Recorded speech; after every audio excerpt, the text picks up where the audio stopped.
Welcome to Healing Generations, a podcast creating a dialogue uplifting the importance of healing, strengthening, and supporting our communities, and that addresses the disparities and inequities in communities of color.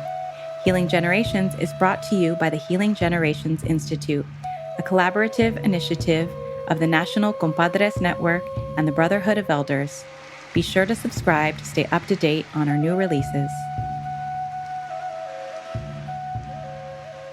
Welcome to the Healing Generation podcast. My name is Ariel Jimenez, and I will be one of your hosts for today's segment. Today's segment is focused on youth voice, and we'll get an opportunity to hear from one of our current LCC fellows that got connected to Healing in Circle while attending high school. But before we introduce him, I wanted to first welcome my co-host, AB. Always a pleasure being here with you. I'll pass over the palabra to you. Thank you. My name is Alejandro Berensosuna. I'm excited to be here today to introduce one of my favorite people, Arlen, into this podcast. A little quick story before we introduce him.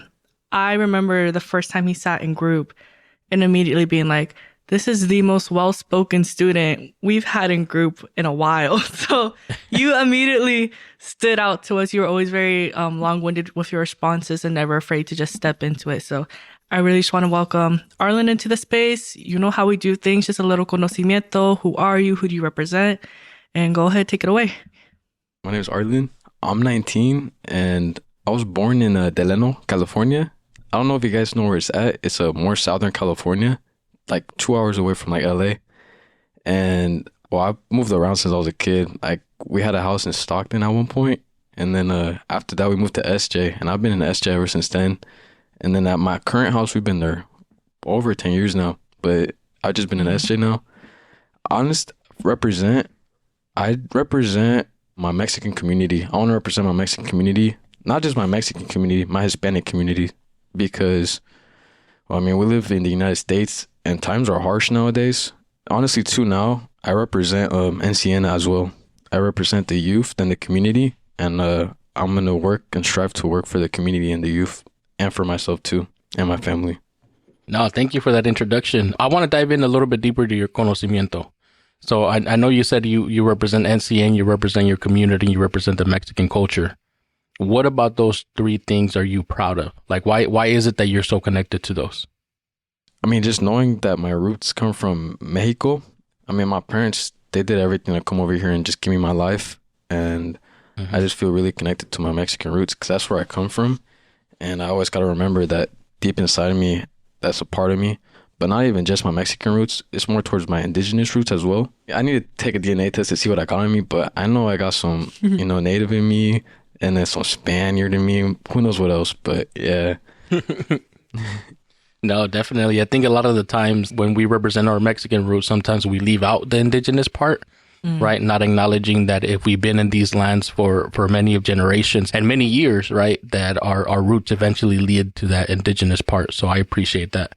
You know, AB got us started in a good way. I, too, remember the day that you showed up to Circle, right? And how you're just like, I'm not on your roster. I came in here to get a donut, but is there a seat for me to keep chilling?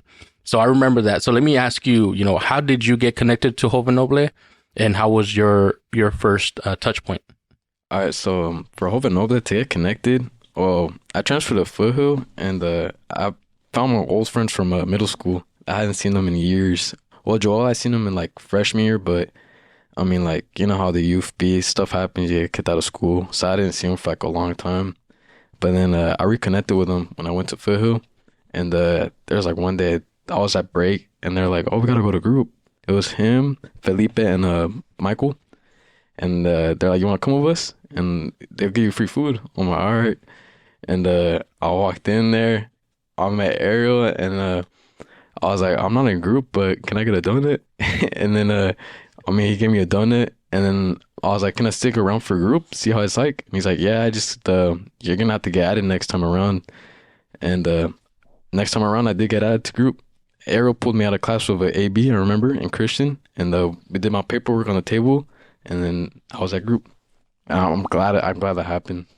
I remember you showed up to your first group, and it was that time where all of you guys were wearing those damn masks where we could only see this much of you. But for you, yours was pulled down like all the way to your chin. And I was like, for the long time, I had no clue how you looked like outside of that. And then finally one day you're walking around without it on. And I was like, oh, so that's what Arlen looks like. But no, yeah, I mean, I want to ask you more about what was your experience once you were able to join the group? Because I know it's like cool outside, like you get credits, you get the free snacks and stuff. But when you're actually in group, it's a whole different experience and mentality. So I want to ask you, how was that for you? Well, I'm gonna be honest. I didn't even do it for the credits. I didn't even know you got credits from it. I didn't need no more elective credits at all. So I was just going to group just to go. I mean, I was doing good in classes too, so it wasn't even getting in the way. Because I know like other youth, they struggle with group and doing the classwork from other classes. But I would go to group because it's a time for me to just sit down for like 2 hours and just get to talk to you guys and the other youth and see what's going on. Honestly, you never really get time to talk to people like that. And outside of school, I feel like, or just in public places, people don't really take the time to just sit down and actually talk to you like that. So yeah, and you learn a lot of really good lessons. So speaking about those lessons, right? Because you've had the privilege to come in, sit in one session, then we added you to the group the following semester. You then participated in our summer fellowship. So you've been around us for a while, right? So thinking about all those circles that you attended and participated in, what has been one of the teachings that resonates with you the most? What's been your favorite teaching? Honestly, just my favorite teachings always been the male to man, because it really just sets the difference between a male and a man. Because, well, male, people just classify a male as, having a penis or, but being a man, that's a lot more than just, having, the genitals that make you a male. Being a man just means you take responsibility, keep your word, and follow your palabra. You follow the teachings of NCN, and you'll be good. In my life, I've had there's been males, and then there's been men in my life, and there's a huge difference between them. And you can tell, a man will always be there for his family, but a male's a male. When it comes to male versus man, we say something in the sense that every man's a male, but not every male's a man. And you always have someone in the group that knows a lesson before we even get to it. And it's every single session we think like, oh, we're going to spit some knowledge right now. And then there's always that one young man that's like, nope, I know the lesson already. Let me tell you it. And then we're like, damn, come run the section for us. And you were definitely that person during that session for us. I remember you were very outward in your speaking during that session. I want to ask you if you have a favorite memory or a favorite, not teaching, but just a favorite memory with these young men, with the people you've worked with throughout, whether it's your NCN fellowship, graduation, group. What's one memory that you're like, this is my favorite memory from my time here? I think, honestly, the summer graduation where we all worked together, that one was good. But I did like my graduation too. That one was fun. I mean, honestly, my whole time with you guys has been fun. I can't really narrow it down to a specific moment. And then currently too, I'm working with the youth. That's also fun. Getting the youth to talk more and just, express themselves more. This is a nice job. Right now, I'll pick, because they're all really good memories, I'll pick the most recent one.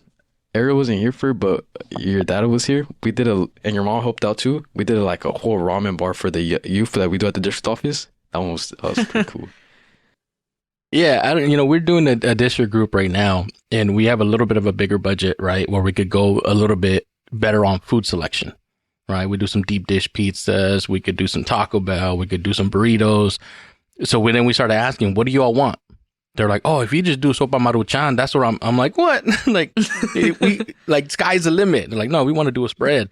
So that's what we did. That's what they did. So I definitely appreciate that. So Arlen, let me ask you, right? You recently graduated from high school. You had a semester in community college, and you're coming back to work with us. What made you want to come back as an alumni? What about this space made you so connected that you wanted to come back as a profession? Like I said, I just like connecting with the community and then working with the youth. And then, all of you here at NCN are also really good mentors, and I like looking up to you and seeing the work you guys do. And I'd like to do the same one day, because, you really do change lives, and I don't want to be a good impact on someone like that and make them turn their life around and not just keep following their old ways. And as soon as I got the opportunity to come back, I was like, yeah, I'll come back because it's only 2 days out of my week and I get to help you guys out. So it's good, yeah. As an alumni, I know, I mean, it's a different experience for all of us. I know Christian really struggled with the fact that he wasn't with his friends anymore. He was with the youth. And, making the flip of, oh, those aren't my homies. Those are people that I'm working with. Those are students. And differentiating the relationship between them. I mean, I know I was an alumni to Foothill, but I still knew kids that went to Foothill from middle school, from high school. And so it's differentiating, like, I'm not here to be like homie, bestie. I'm here to be not a mentor, but one step above that. So I want to ask you, was it difficult for you? You're in that transition period right now to differentiate, like, how do I talk to the youth versus when I was their friend versus now as a youth leader? Are you having any difficulties with it? Honestly, I just been trying to not like I don't go into any conversations that don't involve work. I'll just keep it to inside the group when we're talking, and because it's a work environment, I don't want to. I have to treat it like they're students, and I'm not going to school no more. I'm working there, so I just have to tone it down. I'll interact with them, but like I won't interact with them like on I'm like your homie, like I it's difficult because you went to school with some of them, but same time it's like I'm working. I can't be here talking to you guys. I gotta go. Gotta be working. Mm-hmm. I think that's one of the things, right? Like I know even in talking to one of our groups, Mario was saying, you got enough homies, right? A mentor is different than a homie. You got a line of people that will rock with you, ready to do some of the bad things. But the moment you want to do good, that list gets a lot shorter.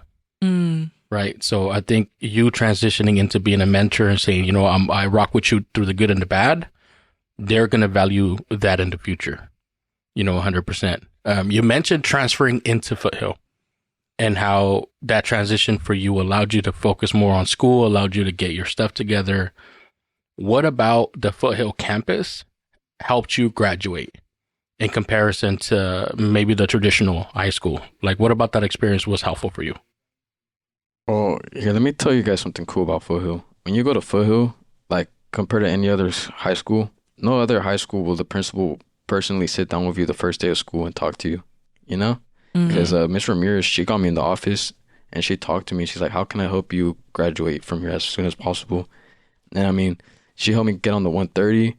And thankfully, all the teachers I got were really good, nice teachers. And they all helped push me to finish my classes. Mr. Bolet, Mr. McCam, Mr. V, my English teachers, my math teachers too. I despise math. Like I genuinely despise math. And like somehow I managed to pass my class with like a B at Foothill, even though I just don't like math. And I mean, honestly, I'm proud of myself for that because I've never done that good in math.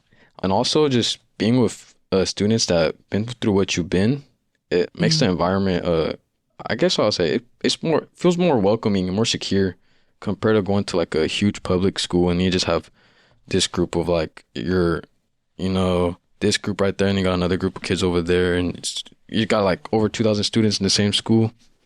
It's just easy for teachers to get lost track of students. But at Foothill, all the teachers will be on top of the students and stuff. They'll push you. I like that. I'm pretty sure me and you went to the same homeschool, Creek. And that school has like over 3,000 students in it. And, I've had teachers that I've had them 2 years in a row and I'll come back and be like, do you remember me? And they're like, nope. They're like, I don't even know what your name is. So I think Foothill is just a perfect example. It's almost like a utopia of what every school should look like. Because it's like, even though there are stuff that happens at that school that, aren't the best, you're still going to have that support and that love from the teachers that acknowledge that mistakes are going to happen and what led you to have those mistakes happen and really sit down with you and talk to you and care about you. And, teachers are some of the most amazing people I know. Miss Ramirez is amazing. She's definitely someone where we have people lift her up on the daily about everything she does for the community. So I want to ask you, who's someone, and not necessarily from Foothill, but through your journey of healing, that you want to lift up? that's walked that journey with you? Probably just my mom. She's always been there for me, even through the downs and bads. I mean, I've done some dumb stuff that, I mean, like any other mom could have been like, nah, I don't claim you as my son. But I mean, she stuck with me the whole time, and then she used to like say she was gonna kick me out the house and stuff. But I mean, like she'll always let me in the house, so she's always giving me a place to stay. And I mean, she makes sure I'm fed. If I don't got money, she'll give me money. I mean, my mom, she's always been there for me, and I hope to repay it back to her 100-fold back into future. I just gotta work towards that. Yeah, it's my mom. And what's your mom's name? Maria Guadalupe Castillo Rocha. There you go. Okay, where's her social security? I'm just Right. I mean, with a name like Maria Guadalupe, you know she's gonna be powerful. Like, she got double the blessings right there. You know, I love lifting up moms, because I think that's one of the things, like, we've all, for the most part, you know, I've had strong, powerful moms or mujeres in our life that just, they really are the true definition of unconditional love. Like, without conditions, they're going to be there. The good, the bad, the ugly, the beautiful. And I'm hoping that now, as a grown adult, that I'm bringing more blessings and beauty to my mom's journey than baggage and hardships. But even yesterday, I saw my mom, and I'm nearly 300 pounds, and I'm still her baby, right? And now I'm her gordito, right? Because we love to give those nicknames. But she still hugs me like I'm her baby. And those hugs are like healing for me. Just to be able to hug her, give her a kiss, and say, I missed you. Right. So that's my mom for you. So I appreciate you lifting up your moms, because they definitely rock with us. Now, transitioning to healing, right? Because it's something that we talk about in Circle, something that we talk about, you know, here at the office. But how do you define healing for yourself? Like, what does healing look like for you? For me, healing is just, I like being in a quiet space and just having time to think and just reflect, see what I'm going to do, change in my life to just better myself and not be stuck in like the same habits. I mean, healing is hard. It can be hard. There's some stuff I still haven't healed from, and it's just tough. Sometimes, you know, it makes you think about it, but at the end of the day, you just got to get through it, because it's like a scar. It'll heal up. You know, it'll always be, that pain might always be there, but as long as you can learn to live with it, you'll be fine. That's how I look at it, my point of view. You know, we always say that healing doesn't have a final destination. And I feel like the more we go through our healing journey, the more we're able to talk about our traumas, talk about things we went through, the more we feel like, oh, we're getting like near that destination. And then recently I've come upon the realization that for me, there is a destination at the end of each day. And it's, how am I going to go to bed tonight? And I want to just remember, I'm going to count on my blessings. I'm going to count everything good that happened to me. I came home crying from work yesterday, and I was like, bro, this day's been horrible. But I completely let the chaos of that day ruin what a good morning I had, because I spent the day with one of my best friends, and we went through that struggle together. And I really just had to count that as a blessing for that night. And to me, that was healing. So I just really want to thank you on sharing on your healing journey.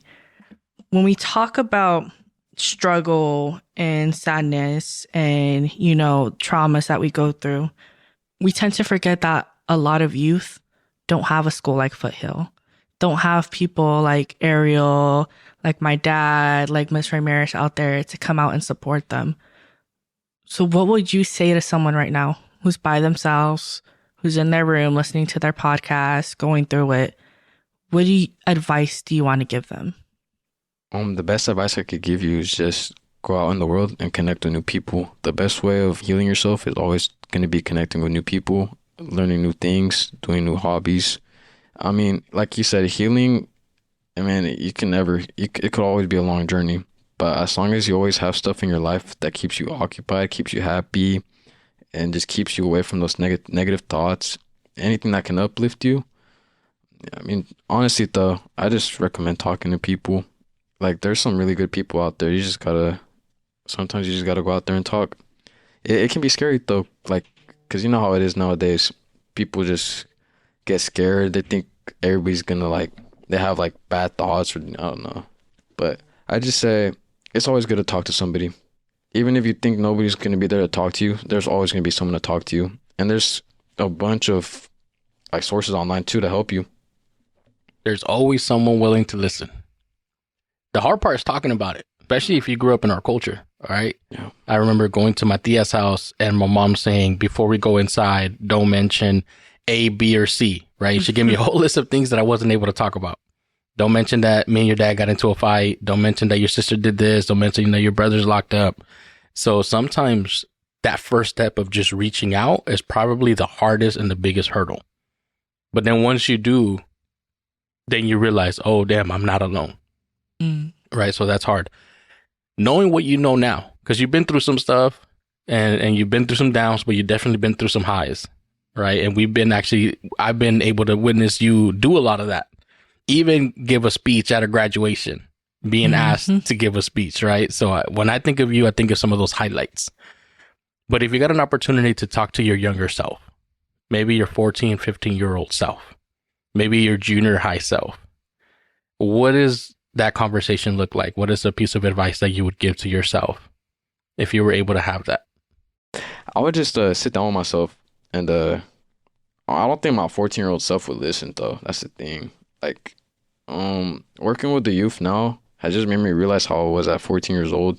It's really hard but thankfully the youth, they're slowly talking to me, but I just don't know if my 14-year-old self would listen to me. But I would try to tell them that everything's going to be good. Just, keep doing positive things. Don't do the bad stuff. But I mean, sadly, can't go back in time. I wish I could. I can't go back in time. I really wish I could, Sometimes I'll be thinking, I'll be like, damn, if only I never did this. Or if only I never did that. Well, how old are you right now? 19? 19, yep.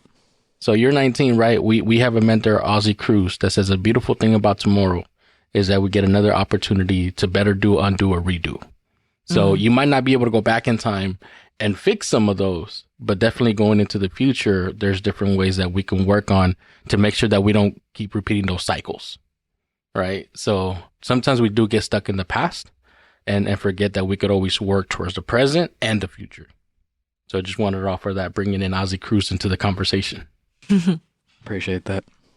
We're nearing one of my favorite questions. And I mean, Ariel just texted me he was going to try to ask it. And I was like, no. And this is my favorite question. I ask it every single podcast. We've been doing it for almost 3 years now. And there hasn't been a podcast where I haven't asked this question. And Arlen, you are definitely an old soul, wiser beyond your age. So I'm very excited to see how you're going to answer this question. If you had a microphone, and this microphone, everyone in the world could hear what you're about to say, no pressure, what's one issue you would like to bring into the light? Any issue? Any issue. Not much people know about this. In a lot of countries, especially China, there's huge groups of people that just terrorize like cats.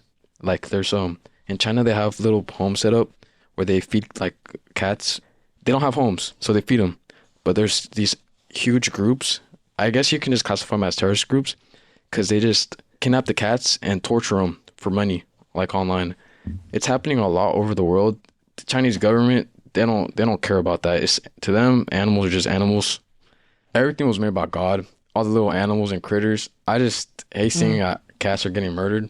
There's like a bunch of more issues I could talk about, but right now I'm just stuck up on my cats. Like straight up, I'm just stuck up on my cat.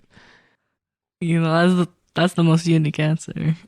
I've been feeding 4 stray cats, so I've been growing more accustomed to loving cats. Before I just didn't like them. Now I just want to have an indoor cat, but I just don't. I just feel sad knowing though that across the world right now there's cats being tortured for money for people's entertainment, and I'm just here. I can't do nothing. But if I had a microphone like that, I would use my voice to tell people. So I'm gonna be honest. I did not know you were going there. I did not know that you're gonna be an advocate for that, but I respect it, right? Yeah. Like that's dope that you have that level of awareness in terms of like what's going on in other parts of the world.